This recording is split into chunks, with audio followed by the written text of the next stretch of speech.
All right, everybody, welcome. Today is Tuesday, June 24th, 2025, and it is 6 p.m. And we are convened as the Provo City School Board of Education. And do I say that right now, Devin? Are we also convened as the municipal building? Okay. Yes, both of them. Okay, so we are convened as the Provo City School Board of Education and the Municipal Building Authority. And we are meeting at 280 West, 940 North in Provo, Utah. And we're going to begin with a roll call. And this time we'll start with Melanie. Melanie Hall, board member. Emily Harrison, board member. Meg Van Wagenen, board member. Wendy Dow, superintendent. Jennifer Partridge, board president. Gina Hales, board vice president. Terry McCabe, board member. Lisa Boyce, board member. Devin Daly, business administrator. All right. Do we have a motion to start our, hold on, just meeting. Do we have a motion to convene our public hearing as the Board of Education and the Municipal Building Authority? I move that we convene the public hearing as the Provo City School District Board of Education and as the Municipal Building Authority. Yes, building. Not bonding. All right, motion made by board member Hall. Do we have a second? Second. Okay, second by board member Harrison. All in favor with aye? Aye. Aye. Okay, so we are now convened as those two entities. And now I will entertain a motion to convene a budget hearing. Move that we convene a budget hearing. Okay, motion made by board member Boyce. Do we have a second? Second. Second by Vice President Hales. All in favor? Aye. Okay, we have now convened our budget hearing, and we're going to turn it over to our business administrator, Devin Daly, for our budget presentation. So this is a little bit of a briefer version of our the two budget hearings that are the two budget presentations that we've had, just so we can get to the nuts and bolts of the information. So we're gonna. Ooh, it worked. Okay, so this is our final FY25 budget. Before it was the final, the tentative final FY25 budget. So this is our final budget. This represents all of the funds within our school district, including the foundation, which is not a combined fund. It's a fund that we have to report to the state, but it's not part of our financials when our regular financials. So the $43 million that is going into fund balance, the net change in fund balance, represents planned expenditures, mostly in our capital and our municipal building authority fund. You can see those two together are about a little over $36 million. The other funds are also planned decreases in our fund balance, with the student activities fund mostly being a cushion so that we don't go over budget. June tends to be a little bit of a heavy expenditure month, so this is just the maximum of what can be spent. You'll see as we do the financials in October that most of them will probably be lower. We just legally can't go over our budget, so we will build in a little bit of a cushion for our projects for the summer. So our final budget for the FY25 is $273,851,099, and that is representative of all of our funds.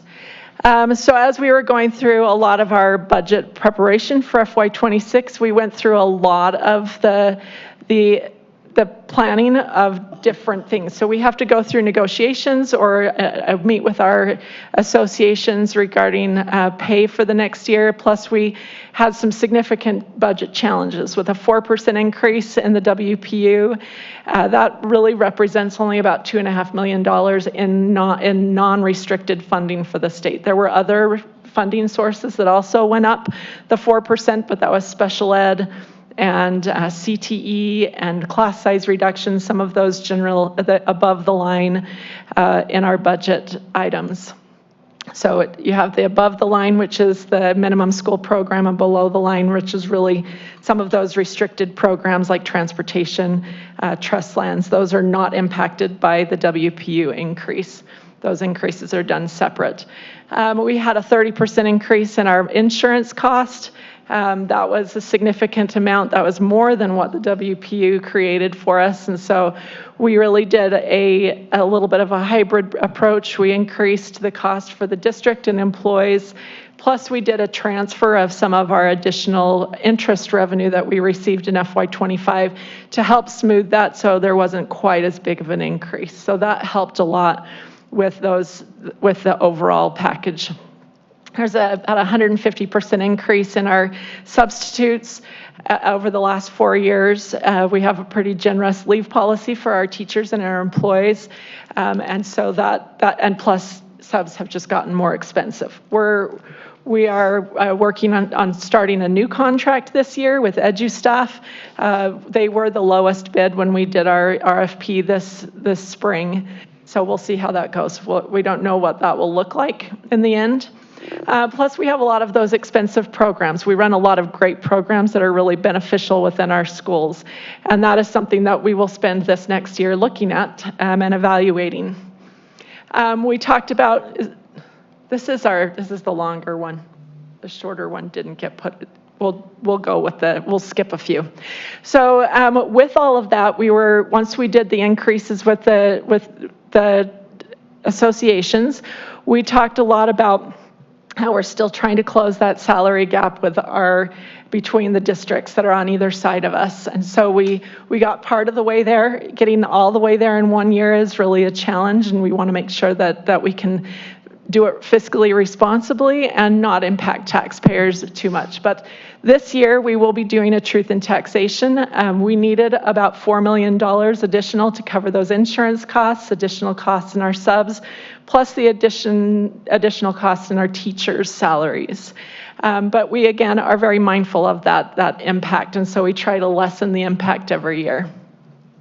So this year, our proposed rate, which is on the state tax or the county tax, is 007017. So that is actually the same rate that we had in 2022. And those two rates are the lowest we've had in about 13 or 14 years. And that is a decrease between last year and this year. So there will be, if a resident's home did not increase in value, they will see a decrease in their property taxes. So it was a really good compromise between doing an increase, but not making it too much so that we could really minimize that impact on property owners, or possibly make it a win for the ones whose valuations don't go up as much. And so you'll see that most of our levies went down, except for capital. We're trying to make sure that we've been doing a transfer from the general fund into capital to cover operating expenses. And so we're trying to make sure that fund can be more self-sufficient without that transfer. We have the basic levy, and all the rest of the levies actually went down. The capital is the only one that went up overall. And the basic, again, is the one that is levied by the state. The state decides what that is. And the charter school levy is also set by the state based on the number of students that we have attending our charter schools in the city. Well, our students that live in the city that go to charter schools regardless where they are. So that tax impact overall for the county reported that there was a 0.094% increase in residential home values. So if you apply that 0.094% to a home that was, the average home last year was $481,777. This year it would be $486,113. With that 55% or the 45% exemption, and so only 55% is taxable, a normal home would see a $34 decrease in their property taxes this year if those valuations were to average out across the city. We know that that's not the case. Some homes value a lot higher in a given year. I don't have any control or the information of that for any specific homes, but the county will release the valuations here in a couple weeks, and then they will get those in the mail in July, just like normal. So, and with our new proposed tax rate on there. The business and agriculture are really the ones that received the bigger increases in values this year. And so they will see a little bit of an increase in their property taxes, but not significant like it could be if we went up like we did it between 2022 and 2023. And this is our tentative budget for FY26. This assumes that tax increase that we will ask the public for in our August meeting, second week of August. We will do a truth and taxation hearing. So as you approve the budget tonight, the FY25 final and the FY26 tentative, that will also be part of the motion to approve the budget and the increase in property taxes. And then we can get that taken care of with the county, and we will get all the information for them. The total budget for FY26 would be 260, 246, 191, which is less than last year, but there's also less construction going on, which is the main part of what that decrease is. Any questions?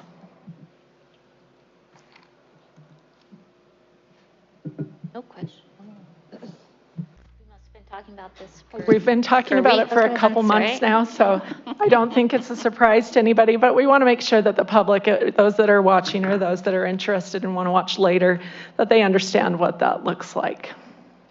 I do have a comment, just so the public knows, like the work that the district has done to be really mindful as stewards of the resources that we have has been really excellent to make sure that we are increasing teacher salaries and other employees' salaries, that we are paying our administrators closer to what they deserve for the work that they're doing.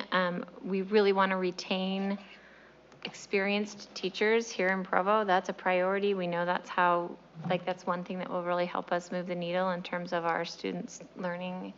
And anyway, I like the balance that I feel like we've struck here with using the resources we already have and being wise around fund balances and interest income as well as other sources of revenue. So anyway, I really appreciate it. I feel like you've been super effective at looking where we can be more efficient as well as what other solutions are out there.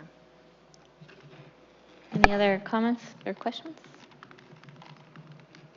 All right, I'm going to try to summarize it for the Please public do. and for my own benefit, because sometimes with financials, I need to restate it, make sure I understand it correctly. So correct me if I'm wrong. So we first talked about the fiscal year that is ending in a few days, and we have to approve that as a board. We approved it a year ago when it was proposed, but now that it is finalized and we actually know what the actual expenditures and revenues are, we have to approve that we saw that and verify it, right? Correct. And Okay. the budgets aren't the same as last year because we'll add new grants. There will be updates to the expenditures, and so that's the reason why we have to approve it again. Okay.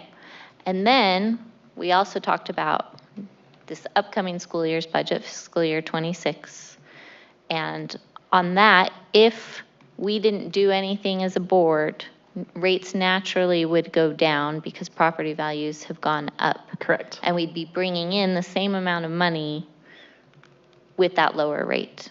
But because we want to increase our teacher salaries and take care of our employees, we want more money to come in. And so we're raising the rate from where it would have fallen to, but it's actually still lower than what it has been. Correct. Okay. And if someone's value on their property increased at the average of the county or below, then they're going to be paying less in property tax from the school district this Correct. coming year. Yes. Okay. And if they increase more, they might be paying more, but it's maybe Very going to be, small amount.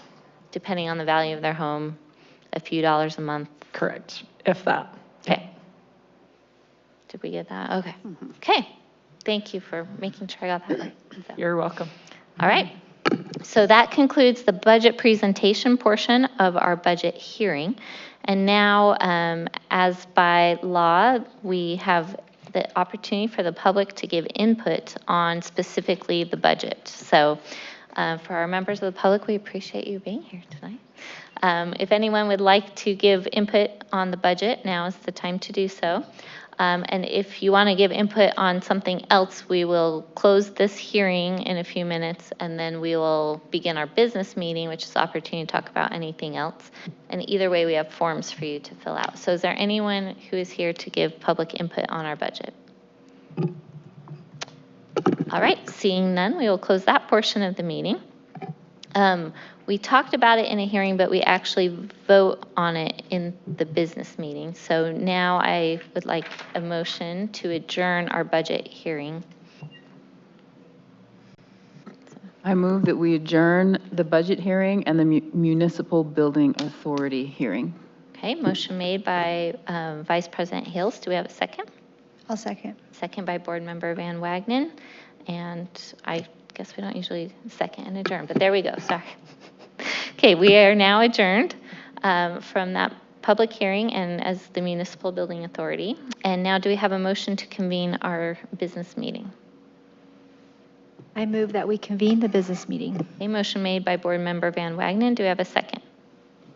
I'll second. Second by Board Member Hall. All in favor?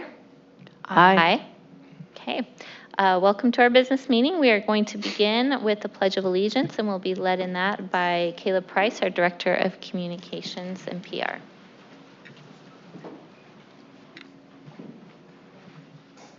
Please stand and join me in the pledge. I pledge allegiance to the flag of the United States of America and to the republic for which it stands, one nation under God, indivisible, with liberty and justice for all.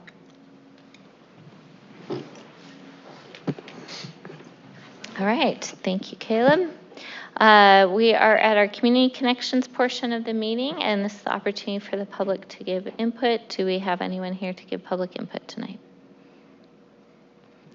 All right, seeing none, we will close that portion and move to our business items. And we are going to begin with our budget for the fiscal year 25. So do we have a motion to approve that? I move that we approve the FY25 budget as discussed in the budget hearing. Okay, motion made by Board Member Boyce. Do we have a second? I'll second. Second by Board Member Van Wagenen. Do we have any discussion on the motion? Okay, seeing none, all in favor with aye? Aye. Any opposed? Okay, that passes unanimously. Next, we will move to our tentative fiscal year 26 budget. Do we have a motion to approve that? I move, I'm not looking at the right thing, that we approve the tentative FY26 budget With the With the increase? with the increase, Here. with the increase in property taxes for FY26 as discussed in the budget hearing. Thank you. Motion made by Vice President Hales. Do we have a second? I'll second. Second by Board Member Hall. Any discussion to the motion? Okay. I will just add that we will then be talking about this again at our August 12th meeting. And we will do our truth and taxation hearing as part of that. And so the public still has time to weigh in on that. So, okay, any other discussion? Okay, all in favor with aye? Aye. Any opposed? Okay, that passes unanimously. And next we'll move on to our large purchase request, starting with the Amelia Earhart boiler. Do we have a motion? I move that we approve the large purchase request for the Amelia Earhart Elementary School boiler in the amount of $170,207. Okay, thank you. Motion made by Board Member McCabe. Do we have a second? I'll second. Second by Board Member Van Wagenen. Any discussion to the motion? All right. All in favor with aye? Aye. Any opposed? Okay, that passes unanimously. And our large purchase request for the mini excavator. Do we have a motion? I move that we approve the large purchase request for a mini excavator not to exceed $71,042.68. Okay, motion made by Board Member Harrison. Do we have a second? I'll second. Oh, I think Board Member Boyce got it. Second by Board Member Boyce. Any discussion on the motion? Okay, all in favor with aye? Aye. Aye. Any opposed? Okay, that passes unanimously. And for those who may be watching this meeting and didn't see our study session, we did talk about those in detail and got our questions answered about it then. So, all right, we are at the end of our agenda. Do we have a motion to adjourn? I move that we adjourn the business meeting. Okay, motion made by Board Member Hall. We are adjourned. We take July off from board meetings, so everyone have a nice break, and we will be back Tuesday, August 12th for our next meeting.